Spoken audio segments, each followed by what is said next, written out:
indoctrinating the next generation with this conventional anxiety-inducing definition of the word.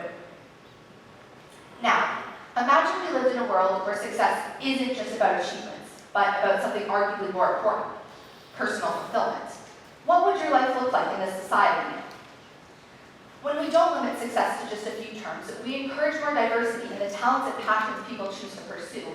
If we eliminate the mentality that the only good job is a job that earns you a six-figure salary, then creativity will increase and people will choose a path that genuinely fulfills them. When we redefine the word, we will create a healthier work culture that values cooperation, well-being, inclusivity, and creativity, instead of competition and comparison. If, instead of constantly trying to be better than each other, we lift each other up, then we will thrive better together, because a supportive community is much better than a toxic, comparison-ridden one.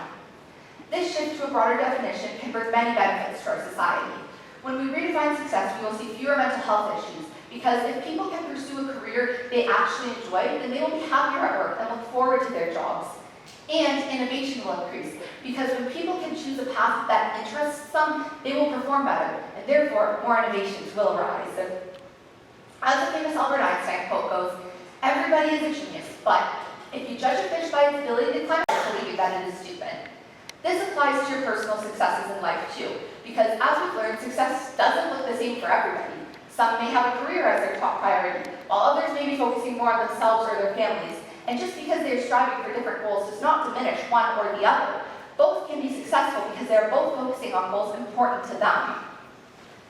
Now, let's take a moment to think together. How can you implement this in your daily life starting today?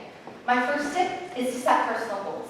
Think about what really matters to you and set goals aligned with your values.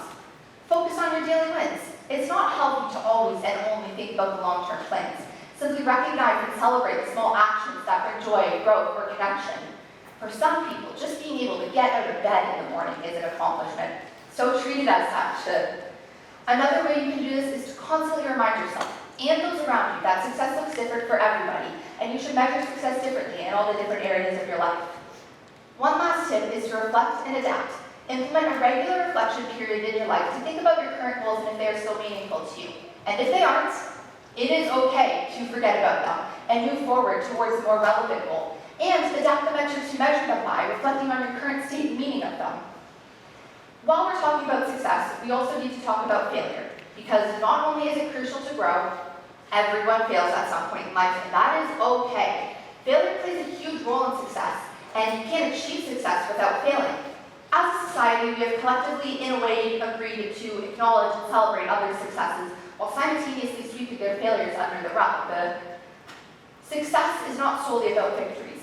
It's also about the lessons learned along the way and how those help shape us as the people we are today.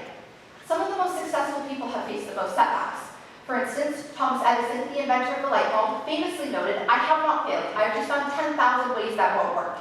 He demonstrated persistence through the ups, and most importantly the downs, which ultimately led to one of the most useful inventions for the modern world.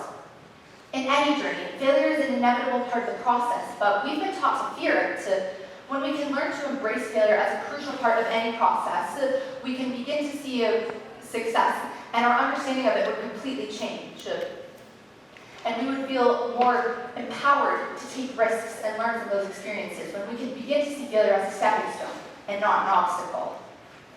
Now that you have the tools to embrace this new definition of success, I encourage you to pursue this balanced view that aligns with your values. Have conversations with others about it, and encourage them too to strive for their own success.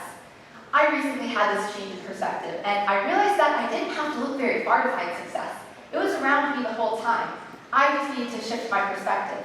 Since, I felt less pressure to change the world, because I realized that as long as I enjoy what I'm doing, then I can be successful.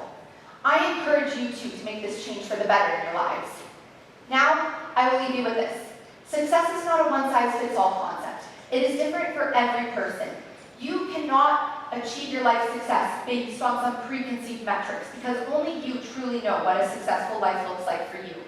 In high school, and Grace has a passion for changing the way we define success, and her studies examine how chasing societal standards can do more harm than good. She is eager to talk about why prioritizing balance and well-being is essential to our daily lives. Please give Grace a warm welcome to the stage to present her talk titled Rethinking Success.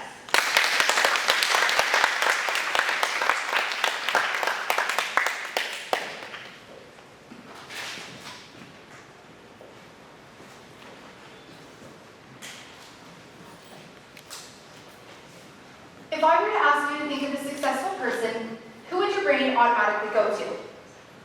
Probably someone along the lines of Jeff Bezos, a rich entrepreneur, or maybe Taylor Swift, a famous entertainer. You see, if I were asked the same question without any hesitation, I would say one of the most successful people in my eyes is my own mother. Not because of fame or wealth, but because she gave up her career to pursue a lifetime goal of being able to be a stay-at-home mother and getting to raise me and my sister. You see, this may be an unfamiliar response because as a society, we've taken the word success completely out of proportion. While measurements such as fame and wealth can be valuable to some, defining success by just these terms completely overlooks all of the other aspects of a meaningful, fulfilling life. Is there more to the word success than the textbook definition we've been taught? What if I told you that by focusing only on external measures of success when we judge someone, we are unintentionally leading the way for burnout, stress, and a lack of fulfillment in life? This narrow focus on the word can and has pressured people for generations to pursue a career or life that doesn't in the slightest align with their personal values or aspirations. You only get one life, so don't spend it chasing this so-called success we've been brainwashed into believing is the only way to lead a meaningful life. Spend your oh-so-limited time on this earth doing something that brings you joy and a sense of connection. After all, the Oxford English Language Dictionary describes success as the accomplishment of an aim or purpose. It doesn't even touch on wealth or fame, so why are these the only standards many of us hold ourselves to? This individualistic concept of success is a very Western idea. Have you ever stopped to consider how other parts of the world